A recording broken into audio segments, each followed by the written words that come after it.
आप सभी को मेरा नमस्कार। देवांश हिंदी क्लासेज में आपका हार्दिक अभिनंदन है। जय श्री कृष्णा, राधे राधे। कैसे हैं आप सभी? उम्मीद करता हूं कि आप भी अच्छे होंगे, भली बातें अपनी पढ़ाई कर रहे होंगे। देखिए, आप और हम जिस टॉपिक को लेके चल रहे हैं वो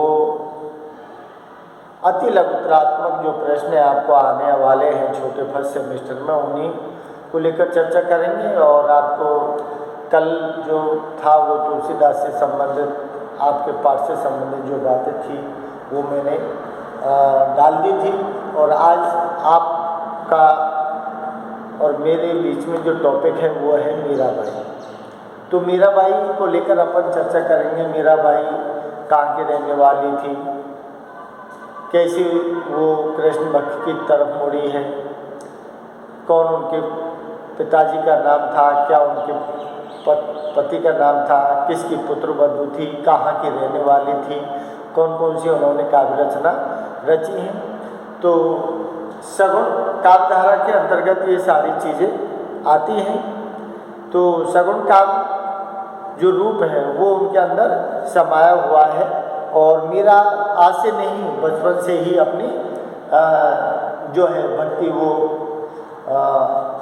अपनी माँ का देहांत हो जाने के बाद जो बाबा थे राग दूधा जी, उनके सानिध्य में रही। वहीं से कृष्ण भक्ति का रंग उनके ऊपर चढ़ गया और फिर बाद में उसी रंग में प्रेम रंग है कृष्ण का, उसी में वो रंग है।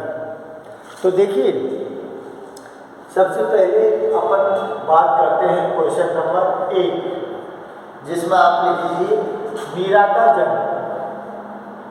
मीरा बाई का जन्म कब और कहाँ हुआ? तो देखना, संवत दिया है। संवत कितना है? 1555। जन्म कब और कहाँ? अब जगह का नाम जो है ये इसमें ध्यान रखना। जगह का नाम है कुर्की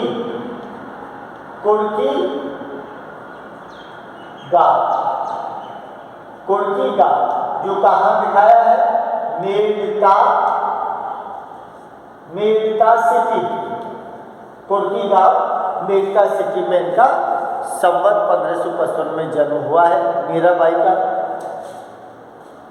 तो देखिए, और मृत्यु जो है उनकी संवत 1620 दिखाई है और संवत 1555 उनकी। इसका मतलब है कि अकबर के समकालीन तुलसीदास जो है उनके समकालीन कवित्री है। तो देखिए, दूसरे नंबर का आप देखिए,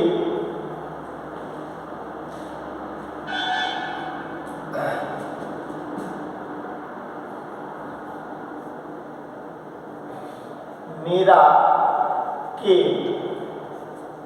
पिता का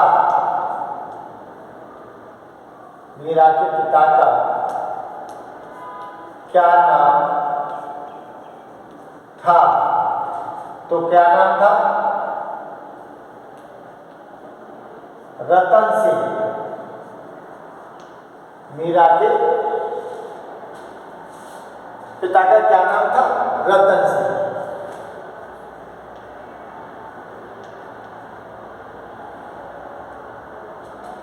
तीसरा देखिए, मीरा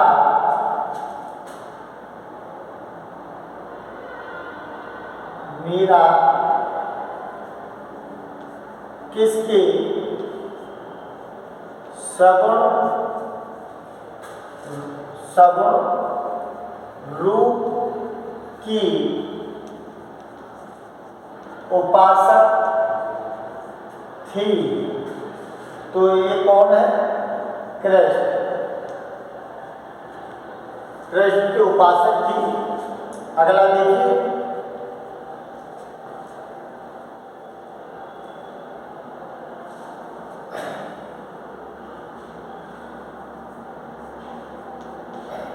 मीरा के बालक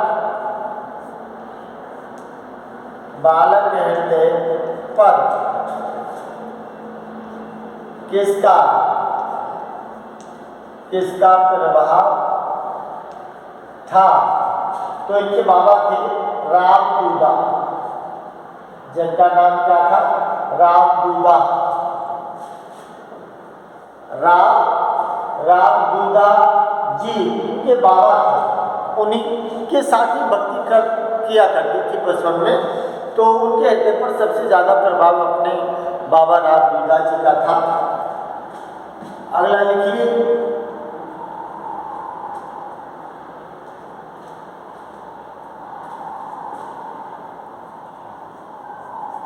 मीरा का विवाह किसके साथ हुआ था? तो यहाँ लिखना भोजराज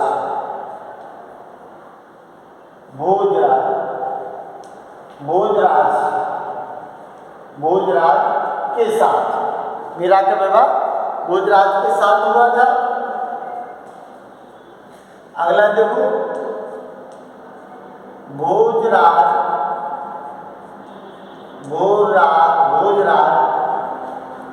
किस राजा का पुत्र था? तो इसमें ध्यान रखना राणा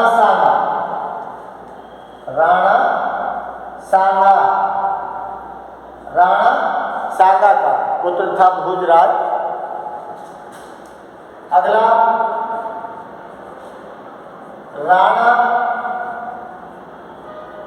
राणा सांगा कहाँ का राजा था? जिसमें दिया है चित्तौड़गढ़। जिस समय मीरा की शादी हुई थी उस समय राणा सांगा कहाँ का राजा दिखाया है? चित्तौड़गढ़ का। और राणा सांगा के पुत्र का नाम क्या था? भोजराज, जिसके साथ मीरा की शादी हुई थी। लेकिन 6-7 वर्ष बाद भी उनका जीवन वैधव्य में बदल गया। वहीं से उनकी कृष्ण उपासक जो भक्ति है रामदूदा जी के साथ जो हुई थी बचपन में, वही भक्ति पुनः जागृत होती है और वही कृष्ण को अपना सब कुछ मानकर माधुर्य भाव प्रेमा भाव की भक्ति उनके अंदर उत्पन्न होती है।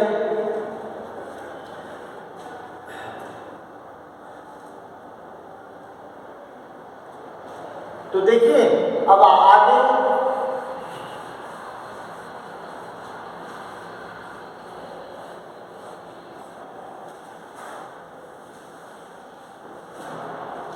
देखिए मीरा की भक्ति। क्वेश्चन नंबर 8, मीरा की भक्ति किस प्रकार की थी? तो इसमें ध्यान रखना ये माधुर्य भक्ति है, माधुर्य या फिर जिसे कहते हैं प्रेमा भक्ति, माधुर्य भक्ति, प्रेमा भक्ति कहो, माधुर्य भक्ति कहो, प्रियतमा भक्ति कहो। इसके बाद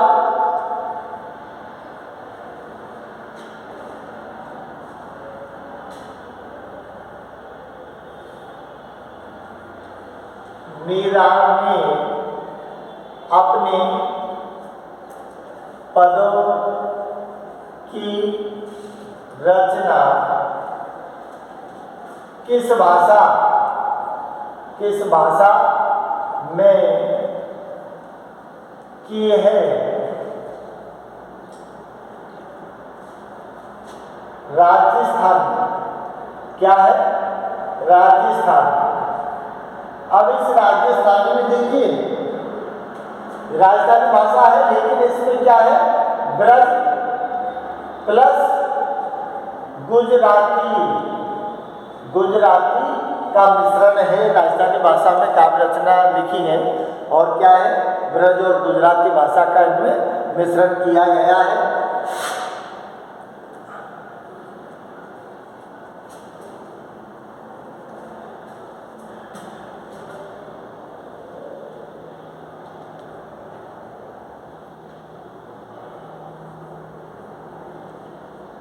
मीरा को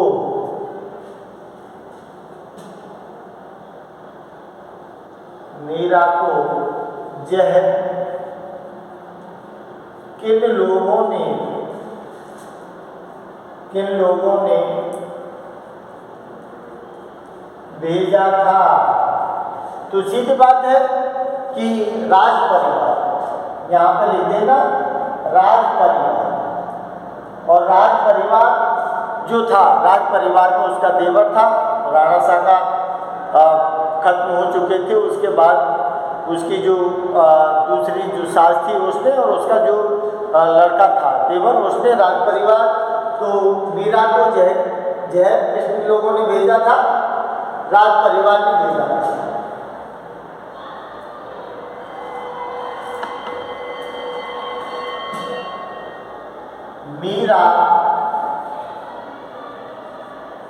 मीरा किन लोगों को देखकर हंसती थी। तो यहाँ संत जो लोग थे, संतों को देखकर क्या करती थी कि मीरा किन लोगों को देखकर हंसती थी, संत लोगों को देखकर हंसती थी। और मीरा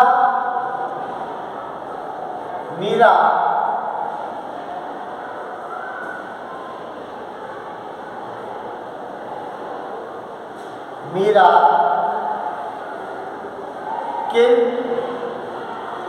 लोगों को देखकर रोती थी। तो इसमें क्या था, जो सांसारिक प्राणी है, इसका मतलब सांसारिक प्राणी जो है, सांसारिक प्राणी, इसका मतलब संसार का जो प्राणी है, संसार को देख के मीरा रोती थी। और संत जो लोग हैं उनको देखकर वो हंसती थी, क्योंकि भगवान का भजन ध्यान जो लोक लाज निंदा स्यारी उन्होंने ताज दी थी। और यहाँ तक जैसे दिया है मीरा ने कि मेरे घर गोपाल दूसरो ना कोई, जिसके सिर मोर मुकुट मेरा पद सोई, वो काला गोरा जैसा भी है सब कुछ उन्होंने स्वीकार किया है। तो इस तरह से उनको मारने के लिए जहर भी भेजा है, सांप जो है पिटारे में बंद करके वो भी भेजा है, और जो कांटों की सेज है वो भी तैयार किया। लेकिन सब कुछ भगवान कृष्ण की कृपा इतनी थी मीरा के ऊपर कि सब कुछ सहज संभव हो गया उसका जीवन। और अंततः दिया जाता है कि द्वारका जी के जो मंदिर है ना, उन तथा अंत में उसमें विलीन हो गई। तो ये आत्मविश्वास था मीरा का सगुण साकार की उनकी भक्ति थी। अब देखिए इनका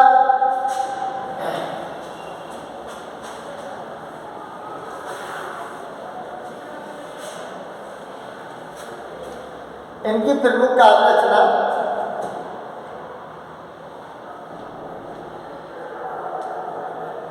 मीरा की प्रमुख काव्य रचना उनमें ध्यान रखना कौन सी है। नरसिंह जीरो माए, नरसिंह जीरो मायरो, नरसिंह जीरो मायरो, गीत गोविंद का टीका, राग गोविंद और क्या है, राग